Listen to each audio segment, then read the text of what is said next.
Abi dan Gus Baha. Perkenalkan, saya Aida dari Fakultas Ilmu Sosial dan Ilmu Politik, jurusan Ilmu Hubungan Internasional.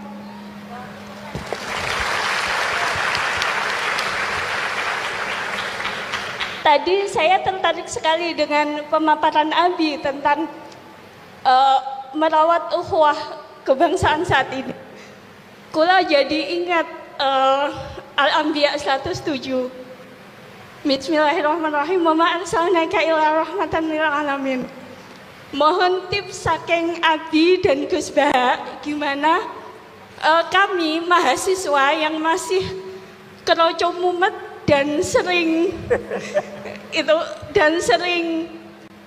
hilang kendali saat menghadapi teman-teman yang ngeyel dan tidak bisa didebat untuk tetap merawat ukhuwah dan tidak kehilangan kepala. Setidaknya ngoten. Matur suwun, mohon dijawab masing-masing.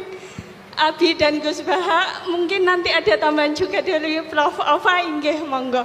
Terima kasih. Wassalamualaikum warahmatullahi wabarakatuh. Waalaikumsalam warahmatullahi. Aida dari Hubungan Internasional. Ya, terima kasih, pertanyaan yang sangat bagus. Penanya kedua dari yang putra. Silakan. Terima kasih atas kesempatannya, sangat luar biasa sekali. Baik, perkenalkan, nama saya Aji, saya adalah mahasiswa Departemen Politik dan Pemerintahan Angkatan 2023. Langsung saja, pertanyaan saya simpel. Menjaga ukhuwah ini kan pastinya erat dengan kaitannya di level mikro kita atau level paling bawah. Nah, bagaimana sih, mungkin saya ingin bertanya kepada Gus Baha, kira-kira kalau misalnya kita ada slack dengan teman kita, karena kita memiliki ego yang tinggi, dua-duanya ini sama-sama memiliki ego yang tinggi. Mungkin ini tadi nyambung juga dengan pertanyaan mbaknya tadi. Jadi tipsnya bagaimana ya Gus ya? Kalau misalnya kita tadi bertengkar dengan teman, kemudian kita sama-sama punya ego yang tinggi, akhirnya kita tidak ngomong beberapa hari, dan apakah ada cara lain selain kita menurunkan ego, dan bagaimana caranya biar kita bisa kembali lagi menyambung silaturahmi yang putus tadi. Begitu saja Gus pertanyaannya. Terima kasih atas kesempatannya. Begitu. Assalamualaikum warahmatullahi wabarakatuh. Waalaikumsalam warahmatullahi wabarakatuh. Ini ternyata dua mahasiswa yang bertanya sudah saya pisah atas bawah, laki-laki perempuan dari sospol semua. Ini mungkin karena suasana politiknya yang sedang naik. Assalamualaikum warahmatullahi wabarakatuh. Terima kasih Pak Munjid. Terima kasih Prof. Quraisyhab dan Pak Kiai Gus Baha atas pencerahan pagi hari ini tentang merawat ukhuwah. Kita tahu bahwa saat ini masyarakat sangat sudah tidak lagi bahwa ukhuwah kebangsaan ini harus senantiasa kita gaungkan kembali dengan bukti yang paling kecil. Kita saat berjalan di jalan. Sekarang ini, kalau dulu pernah dipelajari bahwa jalur kiri itu adalah jalur motor, jalur kanan ada jalur mobil, sekarang sudah tidak ada lagi. Sehingga semua jalur itu dikuasai oleh yang paling kuat. Ini bagaimana sih sebetulnya tip dan trik untuk mengembalikan ukhuwah etika bermasyarakat ini kembali hadir di tengah-tengah kehidupan berbangsa dan bernegara ini. Mungkin nanti akan merambahnya sampai di tingkat nasional. Terima kasih. Barangkali ini yang kami tanyakan. Billahi taufiq wal hidayah. Assalamualaikum warahmatullahi wabarakatuh. Waalaikumsalam warahmatullahi wabarakatuh. Ternyata ada persamaan dari ketiga penanya ini. Semuanya menanyakan tips.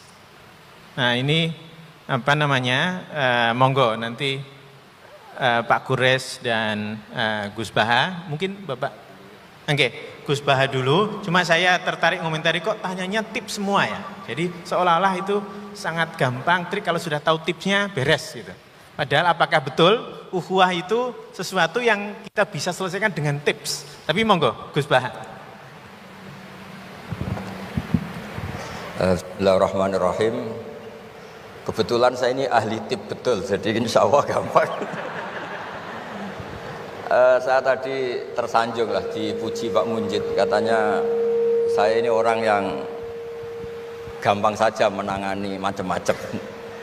Memang faktanya gampang, dunia ini tidak ada yang susah. Yang susah itu tadi kata Abi Quraisy, hati kamu dikelola nggak apa-apa, gampang. Saya beri contoh begini, ada seorang kiai Abi Quraisy itu khusyuk betul, nggak mau berkawan sama perempuan cantik, katanya takut biologisnya kumat, takut sahabatnya kumat.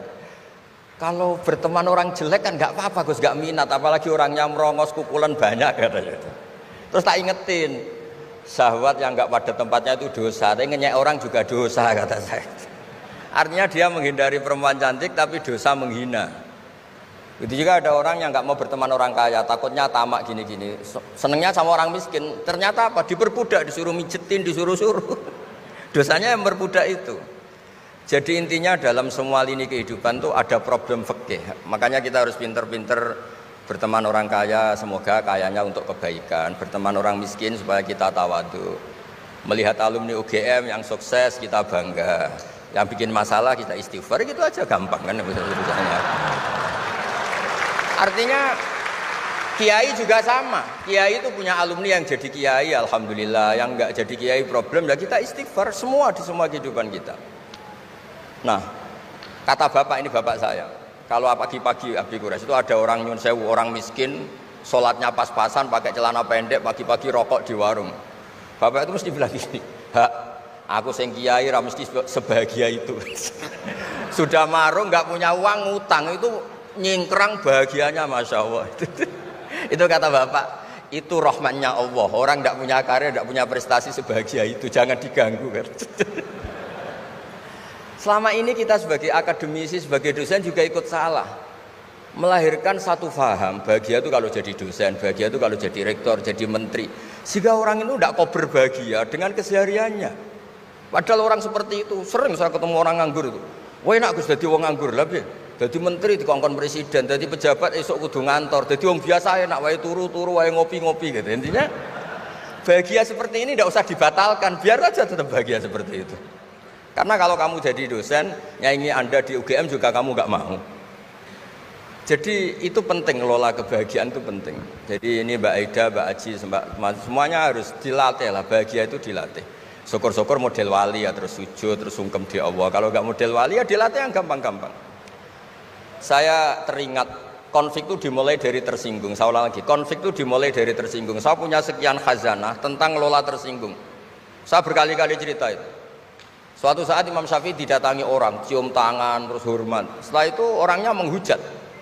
Dilaporkan sama santrinya, itu orang yang tadi nyium engkau, di luar menghujat engkau, menghina engkau. Imam Syafi'i tertawa-tawa, baguslah saya wibawa, di depan saya agak berani. Enteng saja, dianggap enteng saja. Enggak kok, wah itu khianat, itu munafik, enggak. Alhamdulillah saya wibawa, buktinya di depan saya tidak berani. Nah ini tip Bu Rektor, kalau ada yang ngerasain jenengan di luar, alhamdulillah di depan saya tidak berani. Jadi enteng saja. Diceritain lagi, orang separuh dari kampung ini nggak suka jenengan Imam Syafi'i karena engkau terlalu ngendikan hak. Baguslah, kalau nggak suka saya berarti nggak ngutang saya. Yang masalah tuh yang suka-suka itu bisik-bisik minta-minta. Jadi dianggap enteng saja. Kalau Anda sudah bisa ngelola konflik seperti itu, ringan saja. Ada lagi ulama disuruh ke tetangganya. Setelah datang ke rumahnya, irji falah hajata libik. Sudah kamu kembali, saya tidak butuh kamu. Setelah sampai rumah dipanggil lagi, ya saya jadi butuh kamu, silakan ke rumah. Datang lagi sampai 3 kali. Dan setiap dari 3 itu ulama tadi senyum, senang, puas sekali. Akhirnya pemuda tadi tanya, engkau saya bully, saya kerjain kok tetap senang ceria. Sampai 3 kali. Ayo datang ke rumah saya. Setelah sampai rumahnya, sudah pulang aja, saya tidak butuh kamu. Setelah di rumah dipanggil lagi, Pak Yai jadi acara di rumah saya. Setelah di rumahnya, sudah saya tidak butuh kamu pulang. Sampai 3 kali. Dan fikul lil marroh, di fitil kal marroh, di semua itu beliau senyum, senang menikmati. Terus tanya pemuda tadi, kenapa engkau tetap senyum-senyum menikmati? Saya ini penghamba Allah sejati. Senang saya sama ajarannya Allah, disuruh menghormati tetangga. Kamu tetangga saya, minta saya datang ya datang. Puas kamu nyuruh saya pulang ya saya pulang. Alhamdulillah saya jadi hamba Allah yang baik. Ngikuti perintah Allah, hormat tetangga katanya.